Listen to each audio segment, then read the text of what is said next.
네, 건국대학교 서울 캠퍼스 동물생명과학대학에서 연구원과 학생, 교수 등 30여 명이 원인 미상의 전염성 폐렴에 걸려서 국가 지정 격리 치료병상으로 이송이 됐습니다. 그리고 건물은 이렇게 폐쇄됐습니다.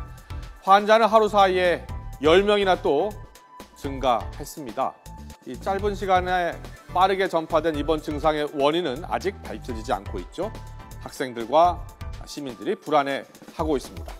건국대 동물생명과학대 연구원들에게 대체 무슨 일이 있었던 것일까요?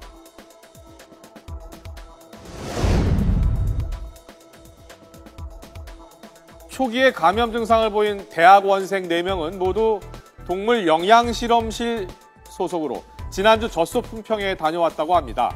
이들은 충북 충주에 있는 건국대 소유의 가금류 농장에도 다녀온 것으로 확인이 됐습니다. 이 때문에 사람에게 감염되는 가축이나 조류 전염병이 걸렸을 가능성이 제기되고 있습니다.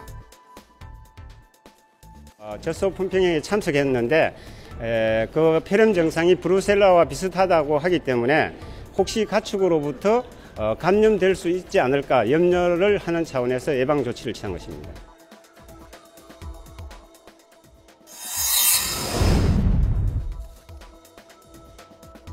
건국대학교 캠퍼스에서 발생한 집단적인 폐렴 증상을 두고 소, 돼지 같은 가축 배설물에 균이 섞여 나와서 사람에게 감염시키는 이른바 큐열일 가능성도 제기가 됐습니다. 하지만 질병관리본부는 만약에 일부 연구원들이 걸려왔다고 해도 큐열일 가능성은 작다고 보고 있습니다. 사람 간 전파가 잘 되지 않아서 집단으로 이어지기 어렵다고 보고 있기 때문입니다.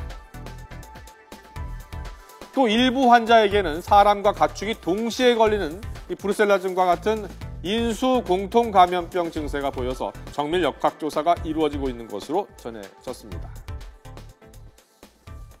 브루셀라증은 제3군 법정 전염병입니다. 멸균 처리되지 않은 유제품을 마시거나 감염된 동물 사체를 만지면 감염될 수가 있고요.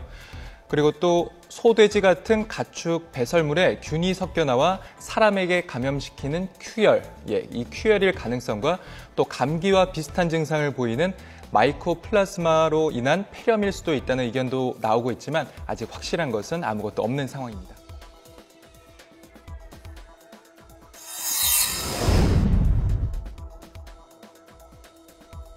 질병관리본부는 지금 원인을 찾기 위해서 이틀째 조사를 벌이고 있습니다.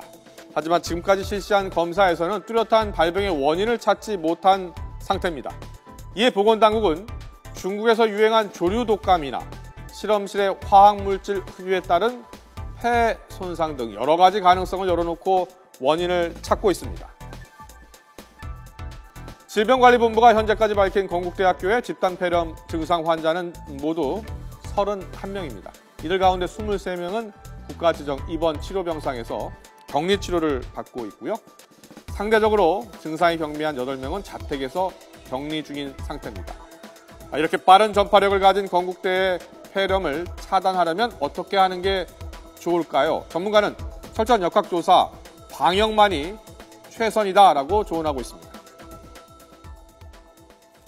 우선은 지금 병병을 앓고 있는 사람을 전염이 없다 이렇게 보기보다는 잠정적으로 전염을 일으킬 가능성이 있다는 전제하에서 격리 조치를 잘 하는 것이 중요하고요.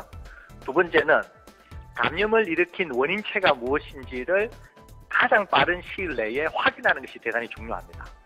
그렇게 해서 전염을 일으키지 않는 것이라고 하면 걱정할 필요가 없고 심지어는 전염을 일으킨다고 하더라도 전염성이 아주 약할 경우에는 또 걱정을 크게 하실 필요가 없잖아요.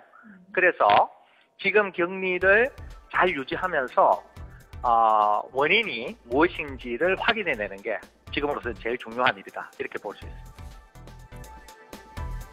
지난 메르스 사태 때는 이 방역망에 구멍이 뚫리면서 대규모 감염 사태로 확산돼서 큰 피해가 있었습니다.